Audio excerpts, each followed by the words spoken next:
Bien, hablaremos ahora de los mendigos del mar de Holanda. Como sabemos, España fue dueña de los Países Bajos durante buena parte del siglo XVI y XVII.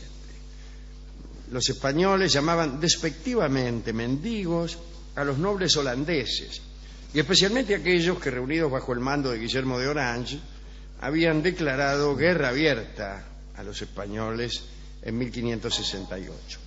Cuentan que el cardenal Granvela, consejero de Felipe II, fue el primero en llamarlos mendigos. Los describió como mendigos y pordioseros roídos que tironean del poder español.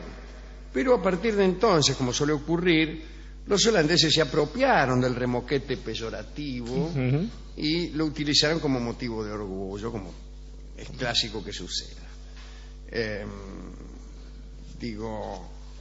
Llevaban los mendigos holandeses en su sombrero, como distintivo, pequeñas reproducciones de todo tipo de atributos de la mendicidad, que no son tantos, ya que si tuviera muchísimos atributos, ya no sería la mendicidad. No, claro. Si una persona con muchos atributos no es mendigo.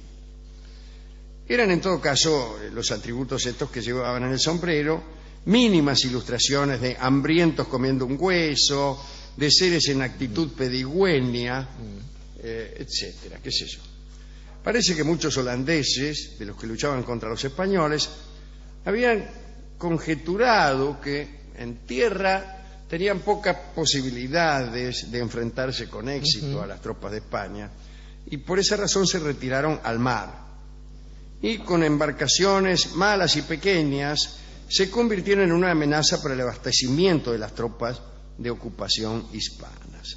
Vamos a contar algunas pequeñas historias de estos mendigos, ¿no?, de algunos nobles holandeses que se retiraron al mar, digámoslo de una vez, para ejercer la piratería tratando de lograr la libertad. El primero es el navegante Piet Hein, que es el héroe nacional para los holandeses y un pirata pernicioso para los españoles. Pero en verdad, algunos empezaron como libertarios y terminaron como piratas lisos y llanos, ¿no? Bien, y lejos de someterse a nobles asuntos, empezaron a afanar a cualquiera. Y aquí está, por ejemplo, el amigo Jan Hans de Haarlem, que en 1619 se instaló en Sales, en la costa de Marruecos, y su guarida se transformó en una república de piratas, que es la primera que realmente hubo. Duró 10 años aquella república.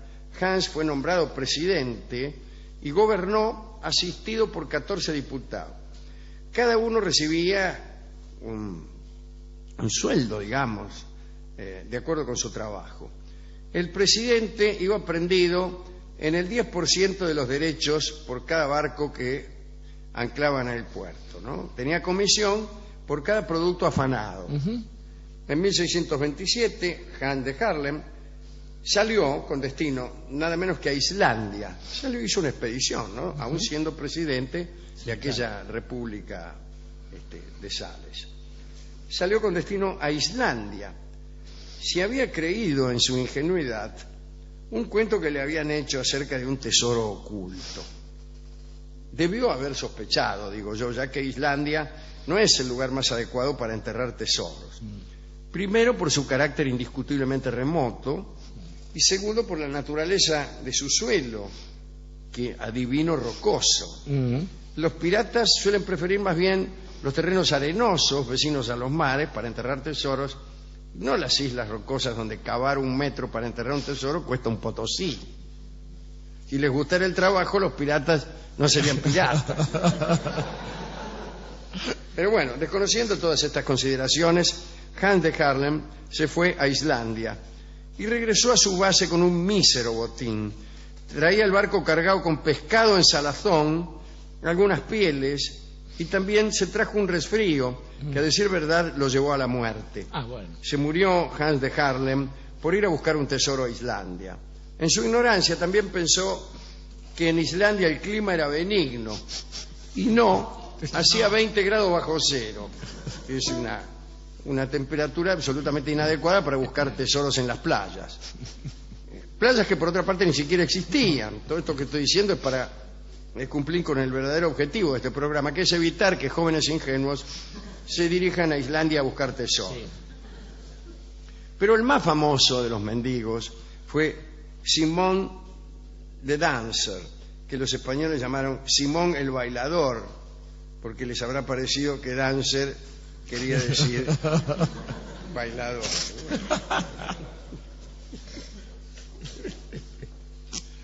El caso es que así le decían los españoles. Pero es que no puedo dar vuelta a esta hoja del informe que ha preparado nuestro equipo de producción. Bien. Al comienzo de su carrera, Simón luchó indignado por la ocupación de su tierra por los españoles, pero después se hizo pirata a secas. Su primera presa importante fue un barco de la Turkish Company, como dice aquí, una compañía inglesa, lo cual parece una enorme contradicción, sí, porque después de decir que era una compañía turca en inglés, me dicen que era inglesa en castellano. Bueno, esta Turkish Company fue asaltada por Simón. Como los marineros estaban a punto de amotinarse por culpa del maltrato que padecían ahí en el barco de la Turkish, se sumaron, digo, los marineros de la compañía inglesa, se sumaron entusiasmados a los piratas que los estaban asaltando. Y se juntaron con Simón y viajaron todos a Argel. El sol estallaba en Argel. Baluarte, como todos sabemos, de la piratería berberisca. Sí, señor. No hay un gentilicio tan gracioso como berberisco. Por ejemplo, hay gentilicios que no le hacen gracia a nadie. Usted dice que, por ejemplo, tucumano. Es un gentilicio.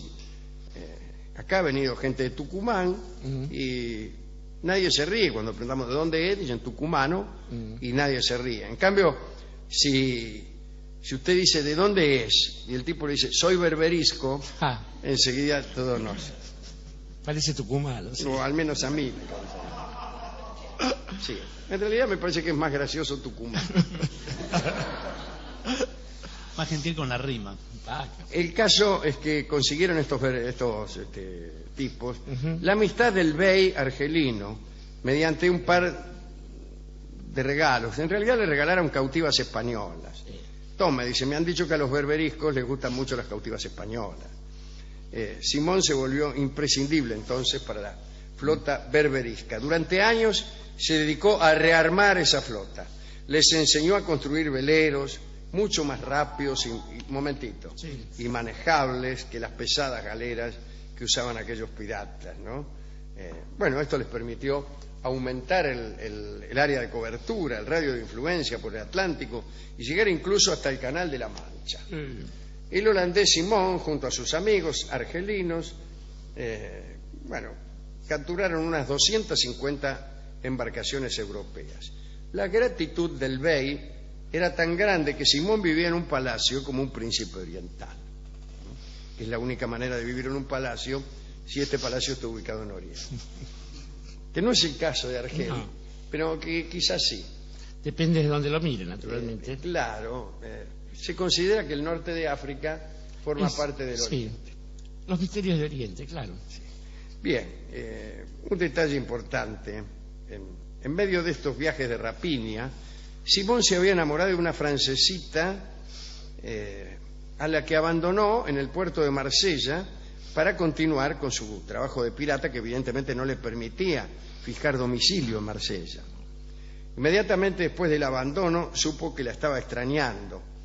Es decir, en el momento en que uno sabe que extraña a alguien, porque es muy difícil extrañar a alguien que duerme con uno, ¿no? Bueno, a lo sumo le resulta extraño, claro, que no es lo mismo, ¿no? Si no es lo mismo extrañar que extrañeza. Me gusta cuando callas porque estás como ausente. Sí. Bueno, pero volvió, ¿no? Quiero decir, no, volvió a Argel, no a Marsella. Y todas comandancias de los puertos europeos habían librado orden de captura contra Simón. Los franceses le llamaban el Capitán Diablo. Y era allí en Francia donde su cabeza tenía el precio más alto. Así que convenía cortarle la cabeza en Francia. Sí. En eso consiste la economía. En cortarle la cabeza a uno donde Así más donde más conviene. vale, claro. Capturar a un tipo en un lugar y cortarle la cabeza en otro. Te sacan la cabeza, claro.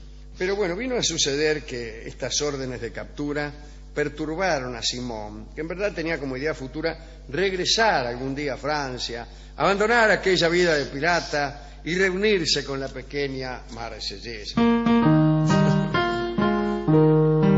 Bien, planteó entonces una traición a sus amigos argelinos. Dice, más sí, los voy a traicionar. Todo esto para poder recuperar la paz con Francia y mudarse tranquilamente allí. La traición fue esta. Simón devolvió a Francia a unos hombres que había capturado en alguna de sus andanzas con un mensaje para el rey de Francia. Dice, mire, yo le concedo la libertad, no sé, pero este mensaje es para el rey de Francia. El rey de Francia era Luis XIII, el mismo de los tres mosqueteros. Sí, señor. No era un buen rey para estos menesteres, pero bueno.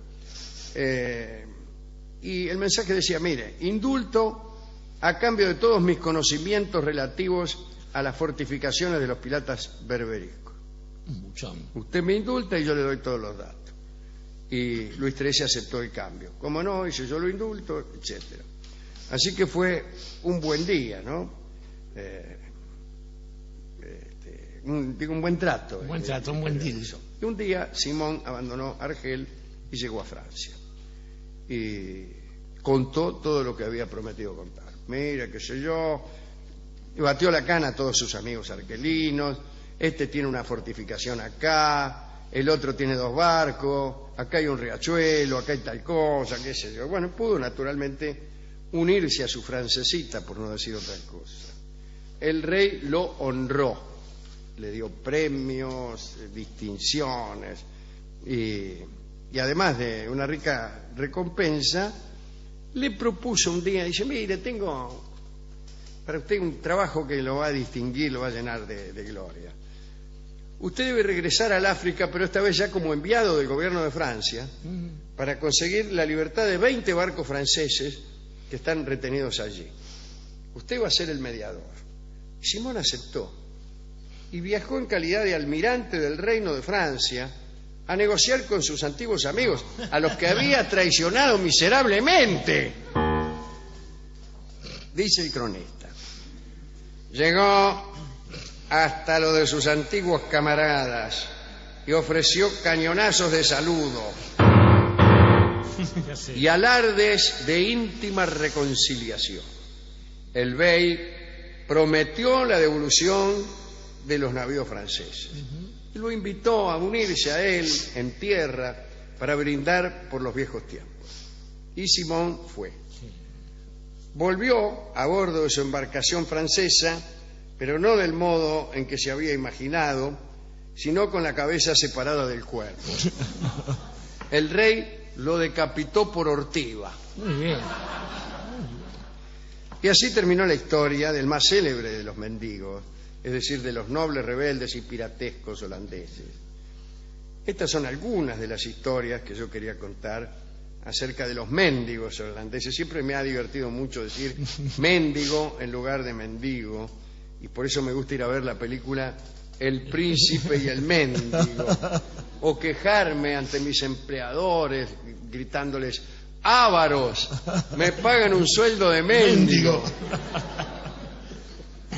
Bueno, ¿a quién quiere dedicar esto, querido Dorio? A ver, en principio debemos recordar que merced a este tipo de reformas en los barcos, uno sabe que ligero significa liviano, que cuando uno es liviano se vuelve más ligero. Por eso esta correspondencia, y es raro que no se hubieran dado cuenta antes.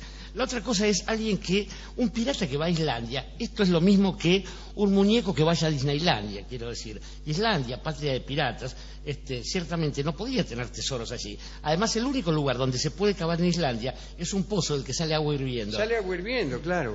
La única forma de ganar guita en Islandia es ser norteamericano y mudarse para no pagar impuestos o ser campeón del mundo de ajedrez. De ajedrez, claro. Allí se juegan los partidos por el campeonato en Reykjavik. Es lo único que se hace en Reykjavik, Sí. pero bueno.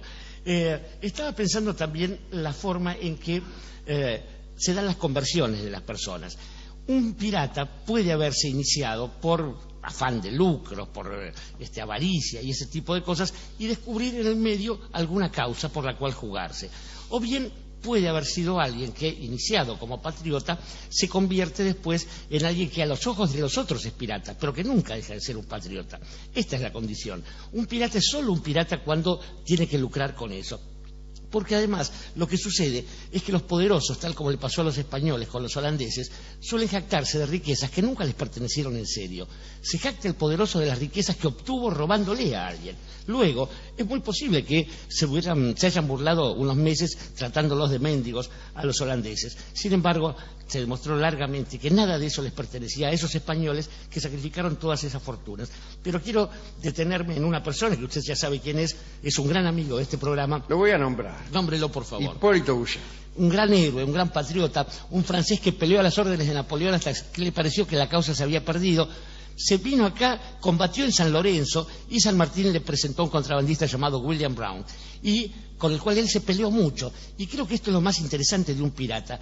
Un pirata no tiene ambiciones. Un pirata la única ambición que tiene es la del riesgo, la de hacer que la vida valga algo poniéndola en peligro. Cuando Brown estuvo prisionero en el Callao, su peor enemigo, aquel cuya desaparición lo iba a convertir en jefe, lo que hizo Bouchard fue ir y rescatarlo y no volver a dirigirle la palabra nunca más a su jefe y enemigo.